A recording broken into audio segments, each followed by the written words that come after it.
So is it possible if kanang dili na mo siya ma-apply tanang is gali sir, example sa elicit, sa elaborate and all, since if we are gonna be teaching in depth ed, so it is not kanang it is difficult for us to implement the questions and the activities in just 40 minutes. So is it possible if dili na mo siya i-follow, or mas ikuha na mo i-prioritize na mo ang quality over quantity of activities?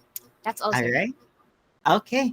So thank you for your question, Thezali. So in Ateneo also we're making use of 7Es, no? So I did not use the 7Es here because it will be very self-serving for me to do so.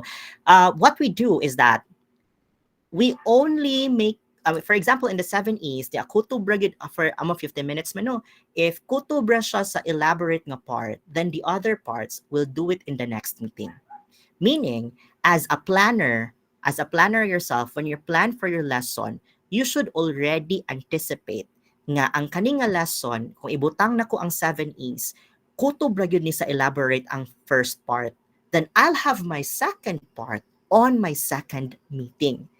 So that's what you can do, no? Because if you're going to put them together in one day, you will not really be able to finish your 7Es. That's right. That's our reality, no? Kanang I understand nga people or some of your professors might say, "Oh, dapat kani in one day na agini." That's very impractical. When you will be in the field, sometimes kutubragay mo sa explanation, and then the rest will be in the next day na. For example, naamoy experiment. And most of the time, experiments will take so much time, right? Na may mga experiments nga mo last og sometimes 1 hour gani or sometimes 30 minutes. Then, so inyong plan, when you're going to make your lesson plan, dapat sa inyong lesson plan, inyong day 1, okay, kutob ra ko sa explore part. Ang experiment ra ko din, hika experiment naman ni tanan. On my day 2, I will start now with my explain part. Okay, I will continue the explain part. Ya, kung makaya og human gid tanan sa day 2, do it. If dili, napakay day 3. No? It's a matter of planning, no? Given the number of meetings you have, no, and given the importance of that particular lesson. So, when you will be in the field, naamoy, you will be given regular like number of meetings in a quarter. Let's say you only have 30 meetings in a quarter. So kanang 30 meetings in a quarter, as teachers ha, you should be able to budget all the lessons in your quarter for that 30 days. Mo nang dapat unit plan yun. Kay para makaplano mo nga, day 1, kay ang day 1 kanira ha, day 2, puros ni siya for the topic this. Day 3 and day 4, kaninga topic. Day 5, day 6, day 7, kaninga topic. So, sa inyong calendar, in your quarterly calendar, na-plot na ninyo dapat ang inyong topics. Okay? Not the other way around. You cannot start by making a plan and try to fit it in the number of meetings. You need to know the number of meetings. Plot the topics. So, kung maora ni yung number of meetings, then you have to adjust your activities. Basig na ay lain nga experiment nga dili kay mo take time, no? Or basig na ay lain nga activity nga dili kay mo take time nga haumra. Okay? So you need to know these limitations, no? In the field, when you will be in the field, there are a lot of limitations, and expect that there will be interruptions, no?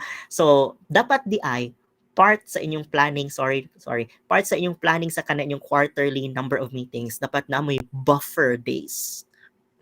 Like dapat nakoy 3 ka buffer days. Kay mukalit niyag announce ang national government, why klase? So you'll be thinking again, asa man ko ni ibutang nga lesson, no? So kana, it's really about planning everything and thorough planning.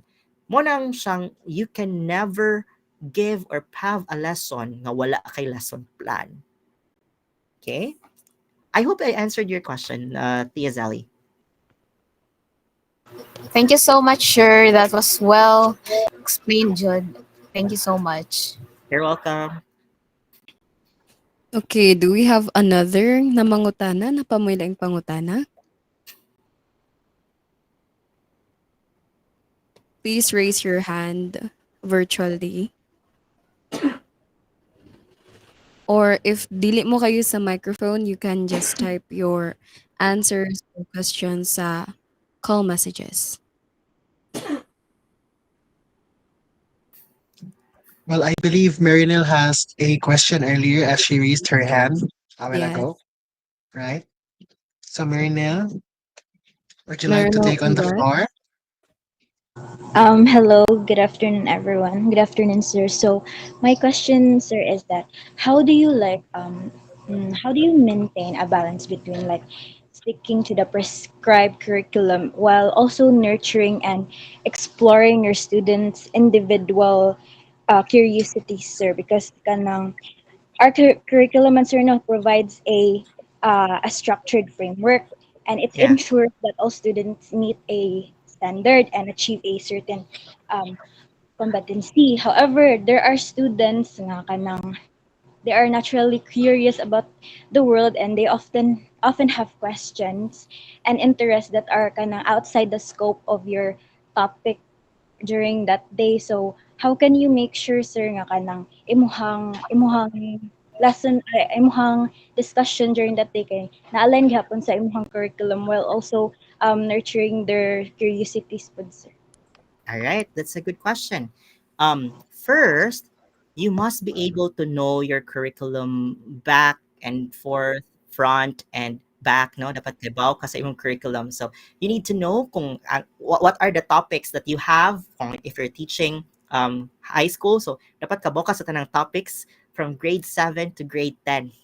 What I do is that when they ask questions, and if these questions are not too off tangent from what I am discussing, no, from what we are having, I will answer the question. However, if the question is too off tangent, and I will know that the topic on that question will be taken in the next grade level, I will inform the learner. Don't worry, we will answer that question when you will be in grade 8. Let's say for example, grade 7 ka no, like that. We will answer that question when you will be in grade 8. No? So mas ma-excite siya nga moabot sa grade 8 kay maka-learn pa day ko ani sa grade 8. Next, pag yun, sometimes there are questions that would need prior understanding of other concepts.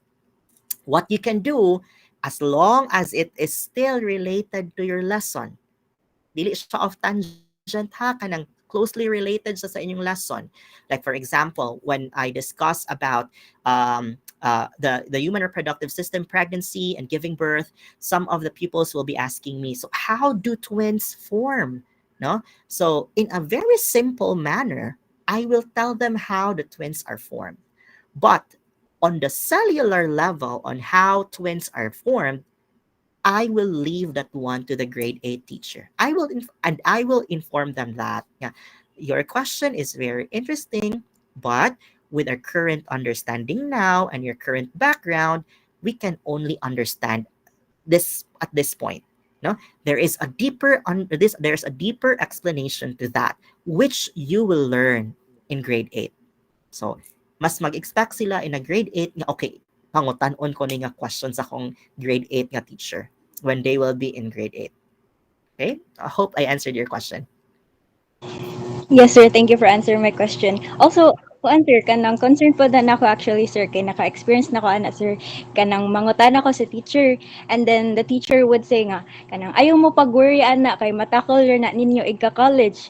And then my college professor would say nga, hala nga nang wala pa man mo kibaw ana nga supposedly natakol na ninyo pag high school. Inana nga situation. Ah, then naay someone nga wrong nila. Meaning naay someone sa ilaha nga wa ni follow sa curriculum. It's either your high school teacher or your college professor. Okay? Naagyo na nila. But you cannot blame yourself or you cannot find fault for yourself as long as you follow the curriculum. No? Okay, the curriculum ang good is already being arranged properly. Nga at the end of the high school, kanang you will be able to learn all the necessary things before you'll go to college. There are times when college professors do not know about the basic education curriculum, and that's the time where they will expect you that you should be learning this, but wala na sila kakita sa curriculum sa high school nga wala ni siya, and so they have to provide that one. Okay, on the other hand, napod nga ang high school teacher kay kutob ra sad iyang kanira sad kutob ang iyang gi-discuss, maybe because wala na siya time, or maybe because wa siya kay bawg yun sa answer, no? So there are a lot of factors. So I encourage you, teachers, in the future, know your topics front, back, inside, outside, no? Kung bali-balihon na siya, dapat you should be able to know it. No, that's the reason nga naamoy mga major subjects in your science curricula. Okay, those major subjects will help you build your knowledge and understanding. If wala man good na, I mean, di ba the phrase, I mean the saying, you cannot give what you don't have. It applies. So if you don't have all of those understandings, sama mo pagtudlo, no?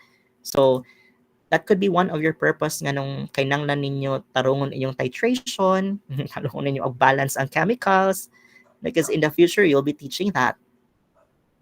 Kana.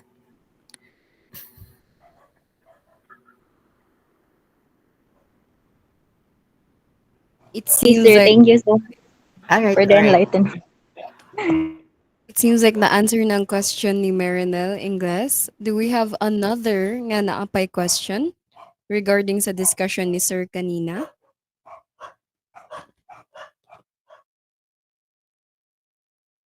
Please raise your hand na lang.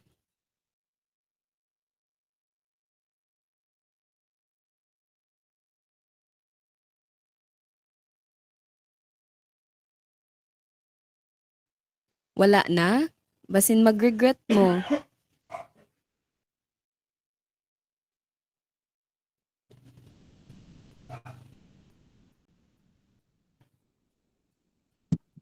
Any hands pa, guys? Yes, Giovanni? Okay, Giovanni, you're acknowledged. Okay, good afternoon, sir. So, kuan lang, sir, kanang more on advice lang akong pangayon, sir, ba? Nimo, sir, kanang like more like strategies nga imong ma-share sa mua. Can you share some kuan, sir? Strategies for integrating affective and psychomotor domains effectively into cognitive focused lesson plan, sir, like ganina, sir, ba sa may crafting sa lesson objectives, sir, kay most likely maglibog pa miss something ana, sir. All right. Sige. Most of the times mao gyud na siya ang pinakalisod nga puno, no, sa the affective part and the psychomotor. I mean, the psychomotor, that's easier because you have a lot of experiments that they can have hands-on experience. Ang pinakalisod lang would be to how to integrate values, or in a sense kanang affective domain. Mao gyud na siya pinakalisod. Number one is, if dili gyud pwede, dili ipilit kay magsakit ra ka, no? So if imo nang ipugos, ya dili gyud siya pwede diha. For example, ha, ang imuhang lesson would be ibutang talang ang imuhang lesson, so pinakalisod nga lesson diha. Sige, ibutang talang ang imong lesson kay instantaneous velocity. Butang talang nya, unsa man imuhang values nga ma-learn ana diha, no? Siguro pinaka-value ninyo ma-learn nga would be accuracy of the measurement. Pero di guro nimo siya dili guro nimo kay lang ipilit nga isud nimo ang value about love, compassion, about God, no? Again, if the values do not fit into it, do not put it there. Second one is that you have to you need to know, in the field when you will be in your schools, you need to know what are the core values of the school. Like for example, for Sacred Heart School at Ateneo de Cebu, our core values would be Christ-centeredness, compassion, kana. Once you know it, you will know how to integrate it. As to the strategies, you can have it as part of your routine. Like, for example, what values integration of the day. Okay, let's say our values integration for today is respect. So then you build up on the respect by asking questions. No? Integrating values can sometimes be what do you call that one? Planned, but at the same time, there are values nga ma-integrate during the instantaneous gali siya nga nimo mga ma-integrate based on your discussion with the pupils. Pero if kanang intentionally you're integrating it, make it as part of your routine. Okay, if it's not part of your routine, you would not even mind putting it, no? Kay our bias is to prioritize the content and the skills. Mao gyud na ang bias. Kay after all, inag-take nila sa test, ang content man ug ang skill ang importante kaayo, no? So, most of the times, the values integration, wala di siya matagaan of priority. So, to provide priority on it, make it as part of your routine. It can be as a closing routine or a starting routine. So, nag-start niyo sa klase, mag-discuss na dayon ka about mo ninyong value system, or maybe at the end of the lesson, i-discuss na dayon nimo or ibutang dayon nimo values of the day. Yeah, so how does this value apply? And so on and so forth. Or if your school, again, has a value system or different types of values, okay, among the values of the school, which value is appropriate for our lesson today? And then you can ask them to explain. Okay, I hope that would work for you, Giovanni. Yes, sir. Thank you. Okay. Naa sa mong GC sir nga naay mangutana daw si Lawrence Dihacto. Yes, go Lawrence, ahead, are you Rex. there? So, hi, sir. So, I've come up with this question in mind all throughout your discussion. So, I actually have two questions in mind. So, first is, I remembered you said nga dapat aligned ang everything. Okay, as I also remembered some of our professors with our professional education courses nga dapat daw kay aligned jud daw ang atong lesson plan from objective until evaluation. So with that, sir, kanang ask lang ko, first question is like ask ko if in what way can we dapat align siya, like for instance sa first objective baron sir kay kani nga topic, so dapat ba nga mo sad siya first nga i-discuss, and then mo sad siya ang mga first questions sa evaluation ingon ana ba siya nga sense sa pagka-align, sir? And then second question ako, sir, kay dili siya related sa alignment, but question is kaning since we tackled about 7 E's or different types sa kanang lesson plan, sir, is that pwede ba, sir, nga na ako'y certain topics ay subtopic sa usa ka topic sa akong objectives, but wala nako siya sa explain nga part, like for instance activity based nako siya para ma-learn, like na siya sa elaborate baron or something, sir, inana. Okay, sige. Thank you so much, Lawrence. I'll answer the first question, no? So, your question is on alignment. Dapat ba nga ang first learning target maupod siya ang first yung activity nga imong buhaton, and so on and so forth, even in the test? The answer is your learning targets should be arranged in lower difficulty to a higher difficulty nga arrangement. Now, why? Because again, we should always start with the basics, no? And then we build on that basics to until the difficult ones. So if you arrange your learning targets that way, then naturally your learning experience or your learning activities will follow such arrangement.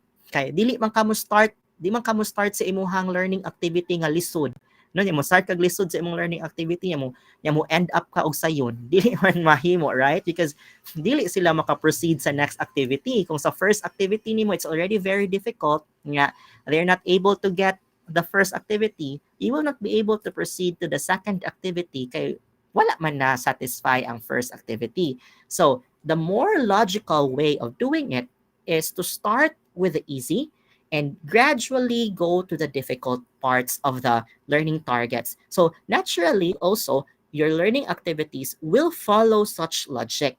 The same thing with assessment. In the assessment, you should also start with the easy part, then eventually it will build up into the difficult part. For example, when you're taking a test, ganahan ba ka mo take og test if ang first question kay essay dayon? Di ba dili? No? So same thing po na sa mga bata. So you have to start with the easy. In fact, gani in assessment, in writing an assessment, the very first question, among question number 1, should be the easiest question. Kaya nga naman, once maka-answer ang bata sa number 1 question, it will boost their confidence. Oy, kaya din ako ang next question. Kaya kung ma-answer na lang sa second question, kaya na din ang third question, and so on and so forth. No? So, the way of aligning it, you align first, you arrange first your learning targets or your learning competencies. You arrange them first to a logical order of easy going to difficult. Then your activities will follow suit, and then the assessment will follow as well. Okay, I hope I answered the first question. What was the second question again? Sorry, I forgot. Kuan sir, akong question, asayang question sir kay with regards sa subtopic sa usa ka main nga topic sir. Okay, thank you. For subtopics, it's like this. Do not add a subtopic in your lesson if it's not in your learning target. That's one of the pitfall that I have mentioned during the discussion. No, nga, you're adding so much breath into your lesson, but with lesser meaning into it. So, if it's not in your learning target, meaning you are not really planning to have it as part of your learning activity. So, if you intend to teach it, then your learning target must have that topic as well. Because if it's not in your learning target, meaning you are getting off tangent. Now, if that subtopic is is used only to deepen the understanding of the original topic, then you may place it either in the elaborate part or the extend part of the lesson. But that should not have the focus of the lesson. Okay? All right. Thank you so much, sir, for that answer. And I hope Lawrence has gained some insights about that question. Napailaing All right. mangutana. Yes. All right. Next one.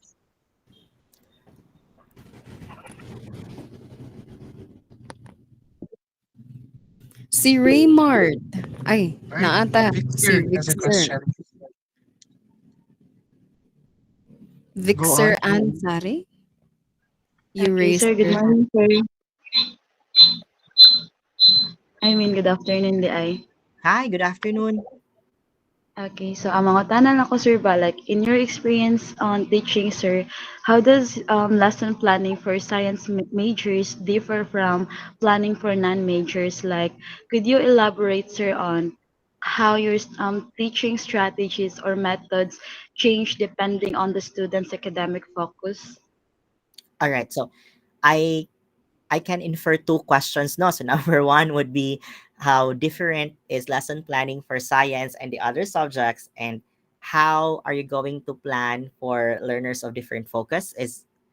Am I right, Vixer? Yes, sir. Yes, sir. That's correct. All right. So I'll answer first the first question on how different it is.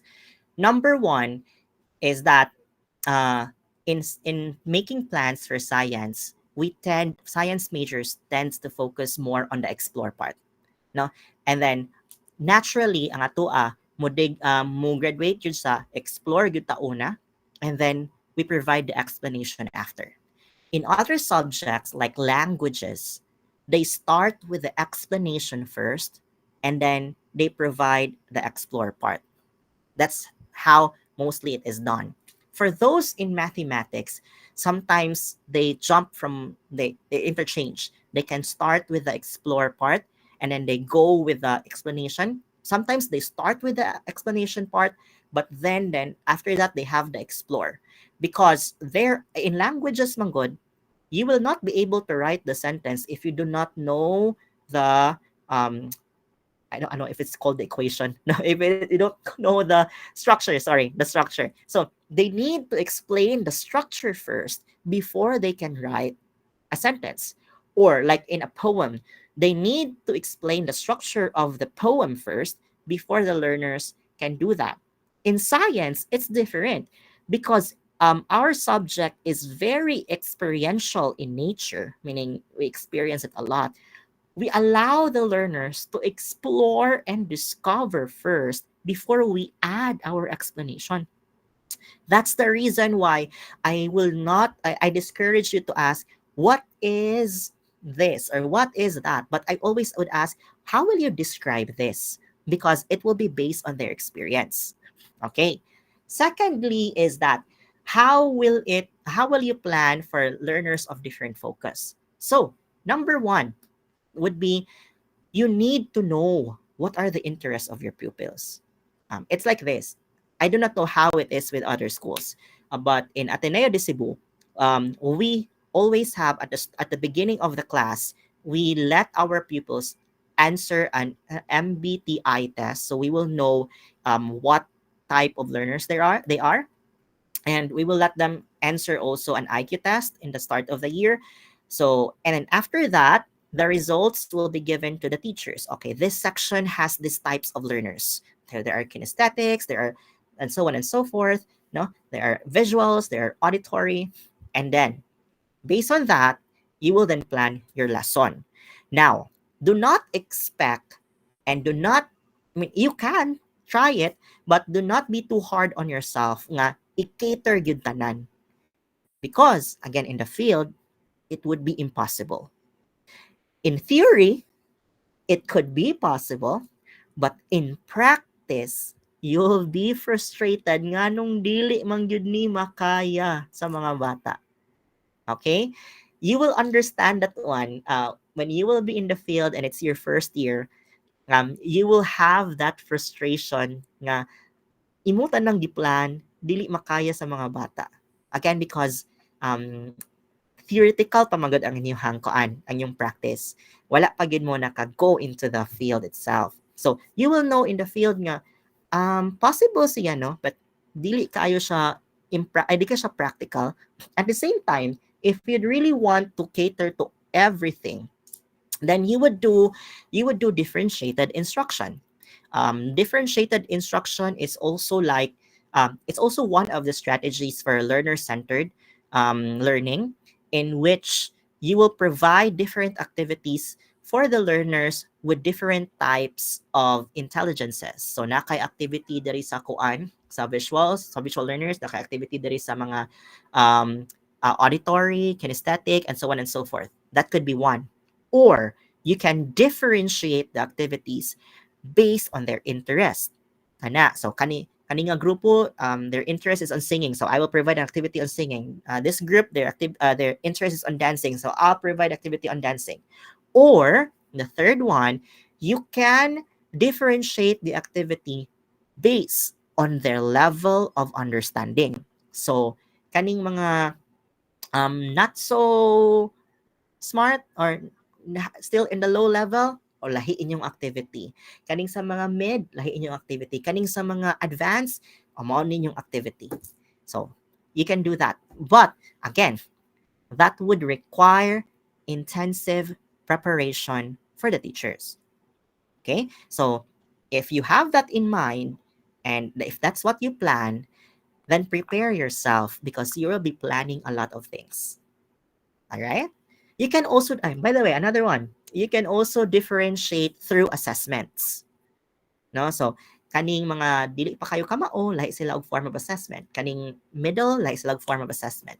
The advanced also has a different form of assessments. Or the assessment could be different per level, per interest of the group, and so on and so forth. Okay, sir. Thank you. All right. I believe we have one more room for one question na lang. Napay mangutana? Please raise your hand if you have questions.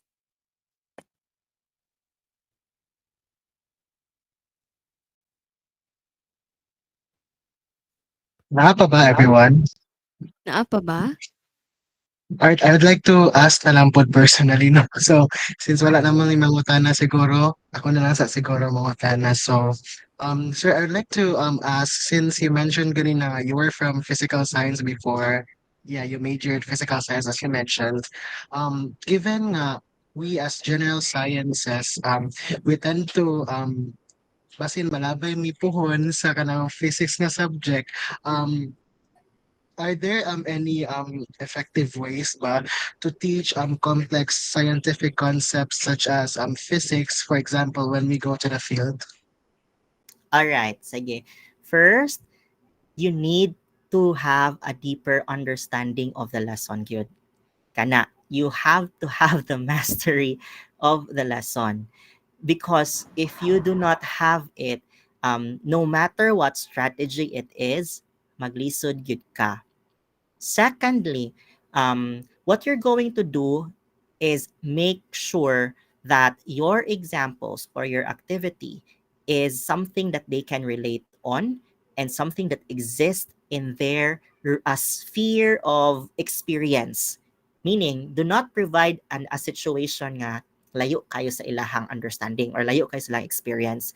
Diha gyud na sila makapangutana, what's the purpose of this? And so on and so forth. Number 3 would be you ask yourself, how did I learn this?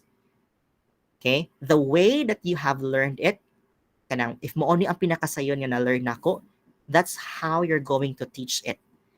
Okay? So, like for example, since physical science man ko no, but I don't have that much of a mastery for the biological sciences.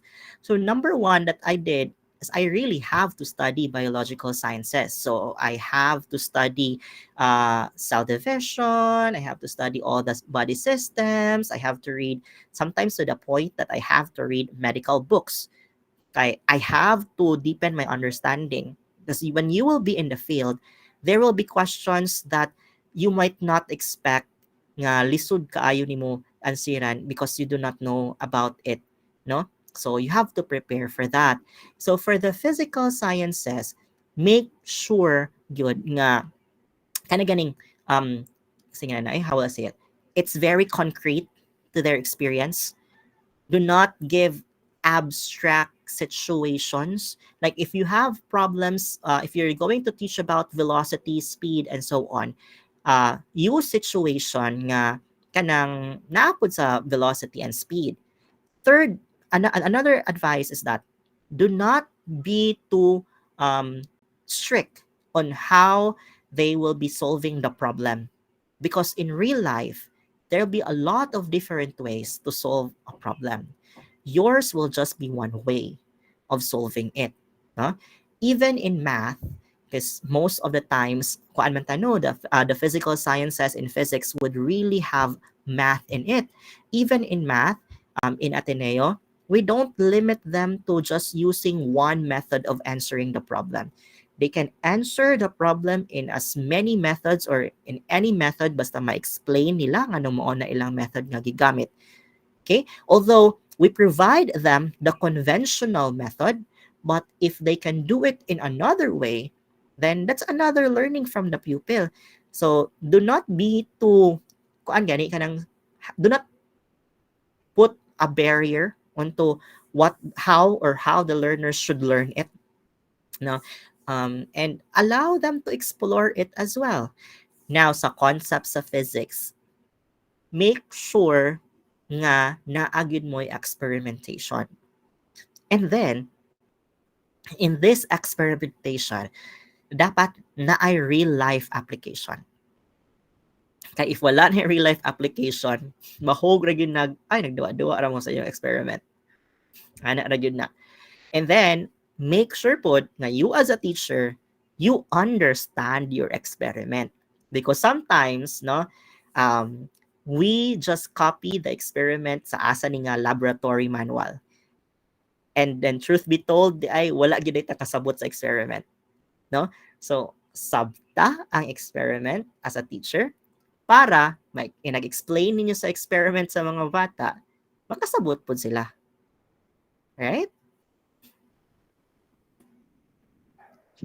Right. Thank you so much, sir, for that. Points taken. Also, any questions pa ba, everyone?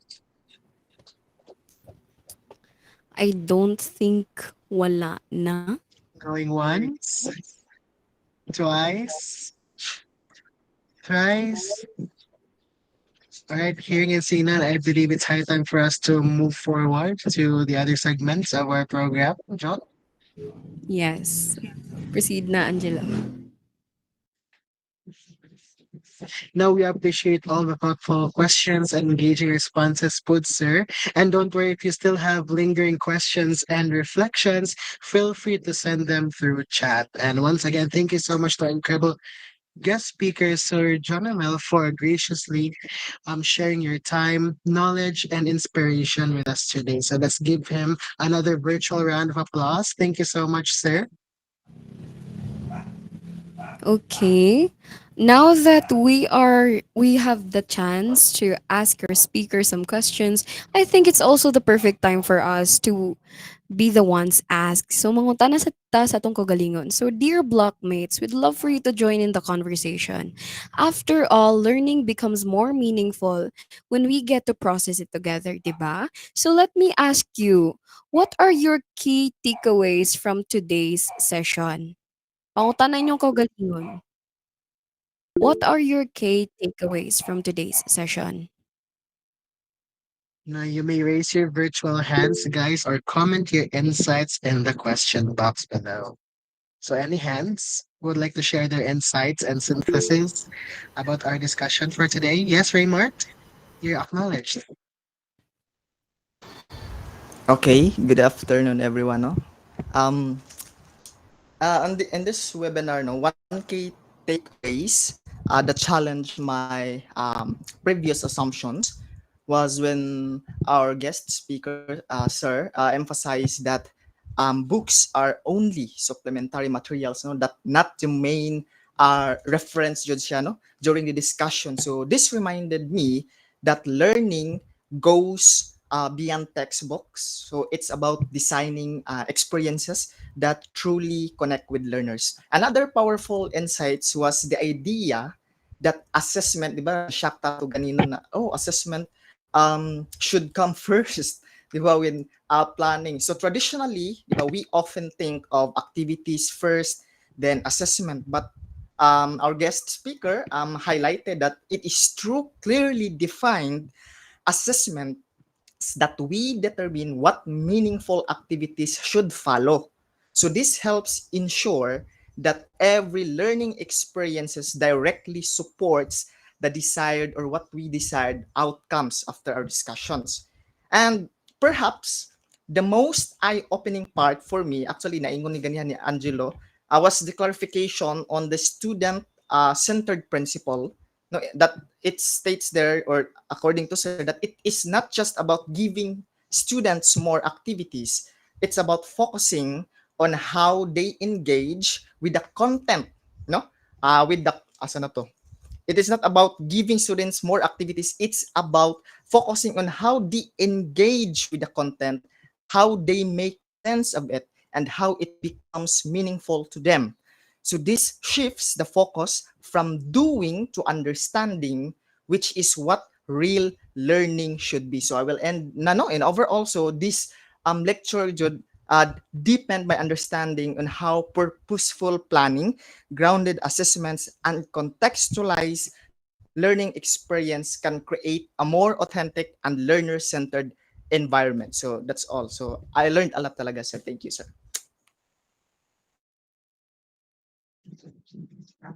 Thank you so much, Raymart, for that wonderful insight. It's very lengthy, no? So dagan dyan kay nakatanan si Raymart today. So any hands again? Naasad Another si hand? ingon diri ni Yes, Vincent Jo. Marie Ortizano, like siguro mo Mm, nag-stick sa mind niya, if you fail to plan, you plan to fail. Mao do na gisulti exactly. ni Sir Alforque kanina. So, Yeah. napailain mo share silang insights. Ay nagka-oh guys, it's your time to shine. Uy, thank you very much, sir, for sharing your the PDF file. Thank you. And then, wala na? Ari daw to sa atong koan be, sa atong mga block officers. Do we have Frances? Is Frances here? Wala kay insights? Hello. So, murag for me no kay naingon na majud tanan ni Raymart, right? And we all agree nga we've learned different things today based on what Raymart said. And di lang dyan na to kalimtan guys nga, lesson planning therefore is a very systematic process. Di dyan siya dapat dali-dalion and di dapat na magtinapulan. And then we as future educators must learn yun how to systematize each step in order to create an effective lesson plan. Thank you.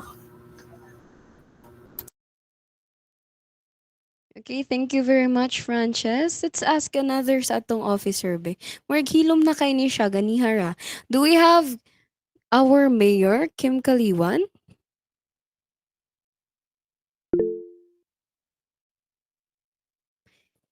Is Kim here? Nag-CR pa ka Diot. Ay, nag-CR pa. Okay. Um, let's ask our, ano na lang, our secretary. I'm sorry. Um, Alexa?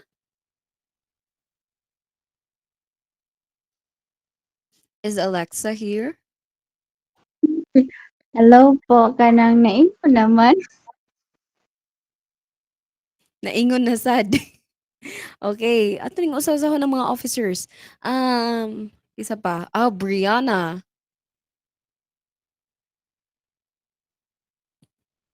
Is Brianna here? I think Brianna is busy. We have Eliza. You're acknowledged. So, am I audible, everyone? Yes.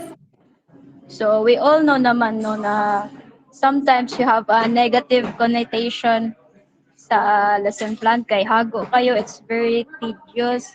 But I have realized something that if you are really truly passionate about that, kay it can be fun. Kay listening to sir kay murag like lingaw kay siya ang pag-make just because si sir kay very passionate about ana.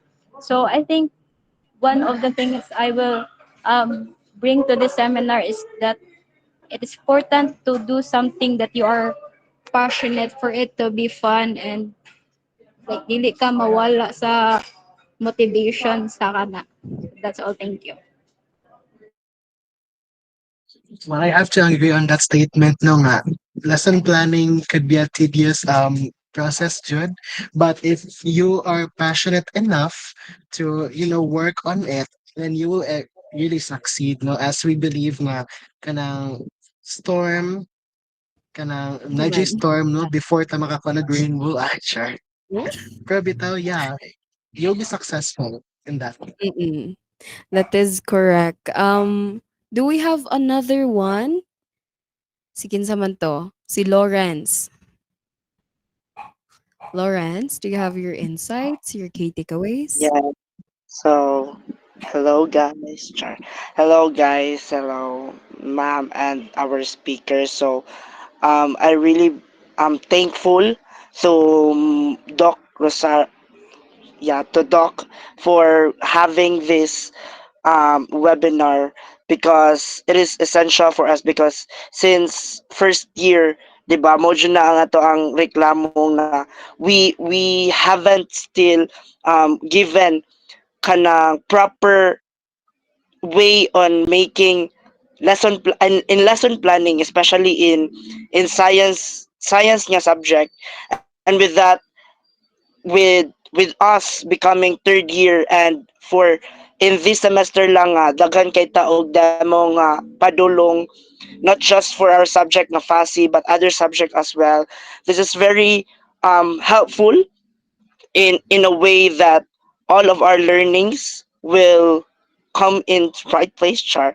And yeah, and I'm very thankful to Mom Rosario, to Doc, and also to our beloved speaker. Thank you so much, and also for our blockmates, our officers that made this webinar successful. You did it again, guys. Okay, thank you very much, Lawrence. Um, Kisa sunod si Alexa, right? Alexa? Is Or Alexa Yes. here? anyone who would like to volunteer. Yeah, or anyone. Hello. Hello po, sir. Since my blackmates have already mentioned the insights I have in mind, I would like to take this opportunity lang po nga to sincerely thank you po, sir, for sharing your knowledge and experience with us. Like, your insights, jud, sir, kay were truly incredibly valuable, jud sa amo, sir. And it have it it has kuan po, it what do you call this? And have given me a deeper understanding of how to approach teaching with more intentionality and thoughtfulness gid po ba. And I truly appreciate jud sa imuhang time and effort even though long hours na jud ni siya, and kanang you've invested in making the seminar po nga both informative and engaging as well. Thank you so much po, sir.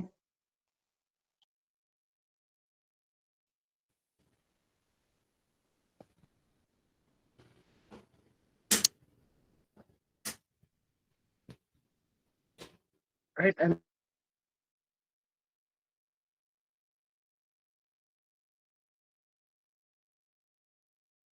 right, so apologies for the background noise. Sorry na dyan nagkuhan din sa amin. Anyway, that would be all for the question and answer portion and insights, I believe. So now let's move forward. Angelo, may I? May Yes, I me.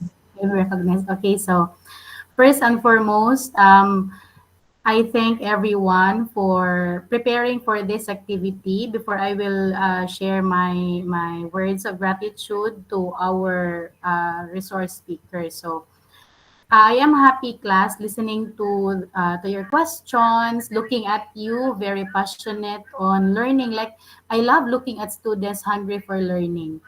And listening to your insights, di ba I told you when we were in the classroom, this session hopefully will help you fall in love with lesson planning because um, when we are students and new teachers, lesson planning is something that when we hear the word lesson planning, we would always say, "Kapoy jud maghimo og lesson plan." But if we know the purpose, why do we have to do that? Plus, we have a thorough guide. If you get the formula, it's easier to do, right? And then I've heard, I think, I forgot. I'm old. I'm also listening to our administrative council along with this short session.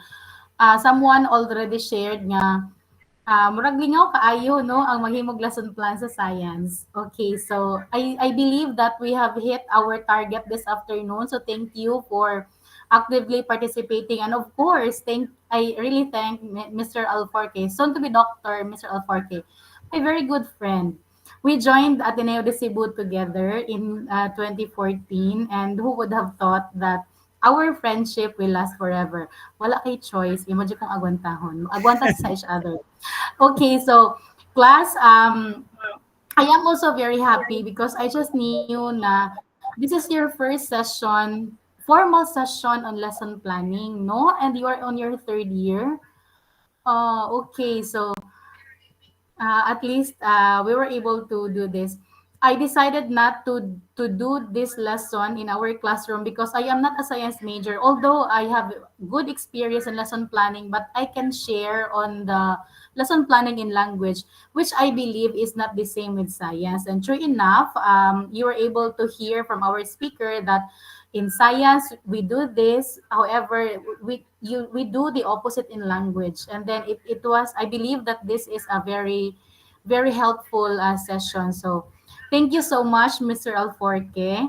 If you like one of my students here to be part of Ateneo, just tell me and I will recommend that student to join your Ateneo de Cebu family. Of course, they are very excited too because who would not love to be part of Ateneo Harter?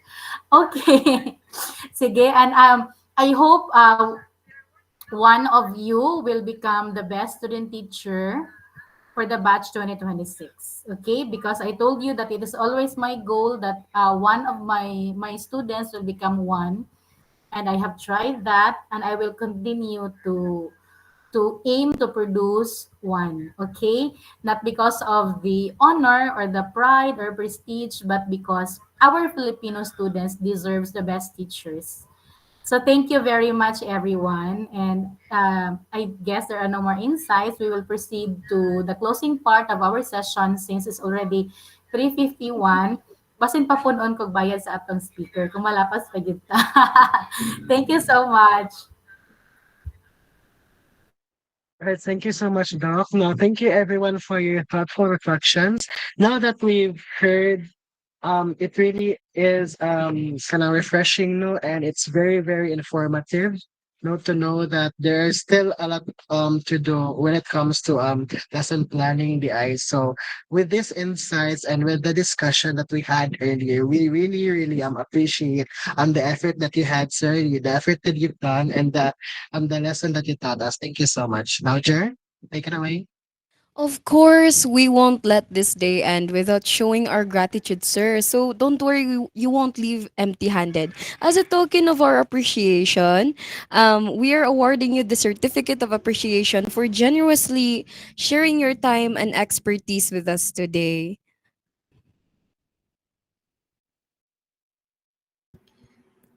So allow me to read the citation of the certificate. So certificate of appreciation is wholeheartedly given to Mr. Jonamel Alforque for generously sharing his expertise, knowledge, and experiences, as well as his valuable time and effort as a research speaker during the seminar and lesson planning for budding science educators with a theme creating learner-centered lesson plans for meaningful teaching.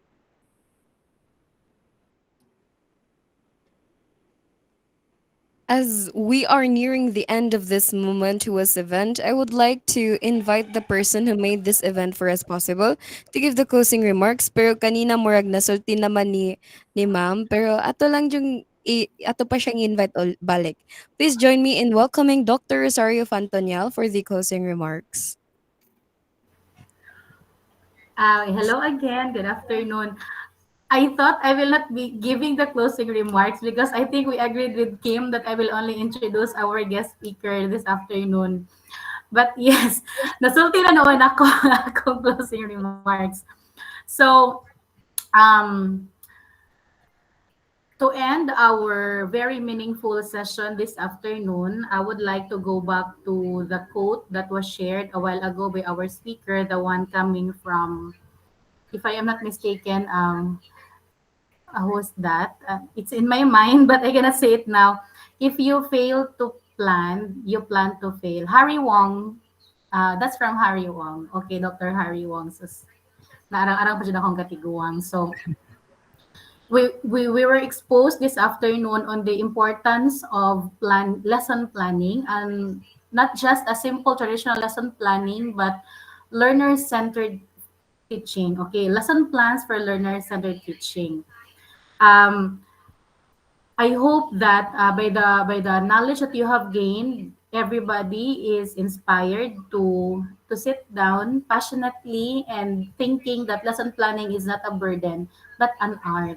Okay, that can be turned into a beautiful um, masterpiece soon. It may not bloom just like a flower eventually, but we will be able to witness the beauty of our work in years' time when we get to see a better Filipino citizens in our country who are nation builders, who are capable of creating innovations for the betterment of our society and our daily living, especially when we get to innovate a lot for solutions in our problems in our climate and innovating something that will make our life sustainable.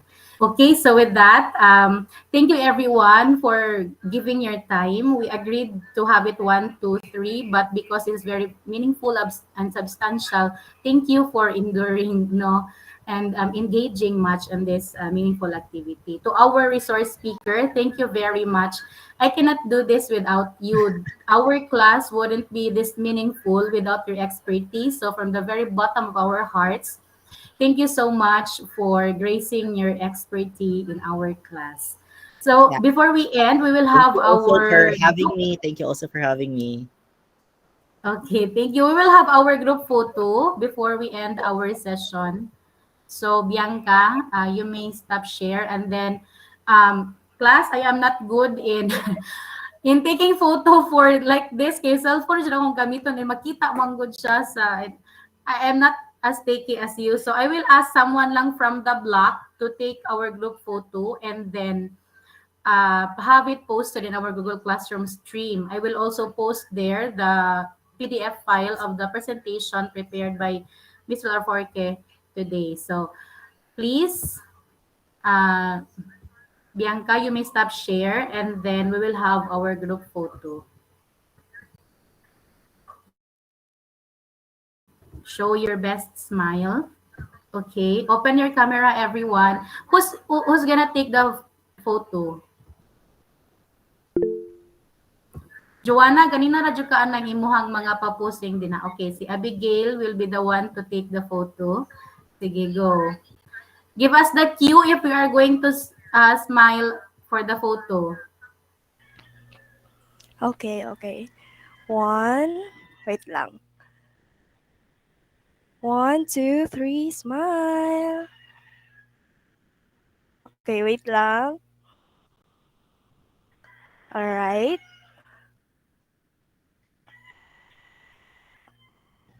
Wait lang. Okay, another one. Another one. 1, 2, 3, smile.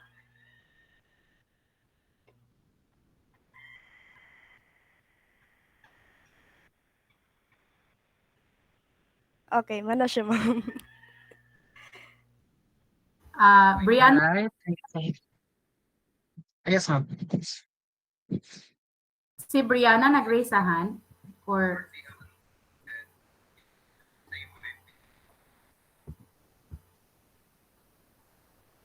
sige, napisita na siguro to. Sige, Angelo, continue.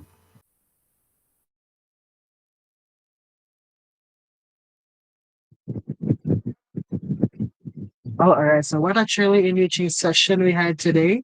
So on behalf of our class and Edu6 facilitating learners centered teaching, we would like to express our deepest gratitude to everyone who made this webinar possible, from our active participants to our dedicated organizers and officers from our block, and of course our brilliant speaker, our dear professor, who generously shared insights that will surely guide us as future science educators.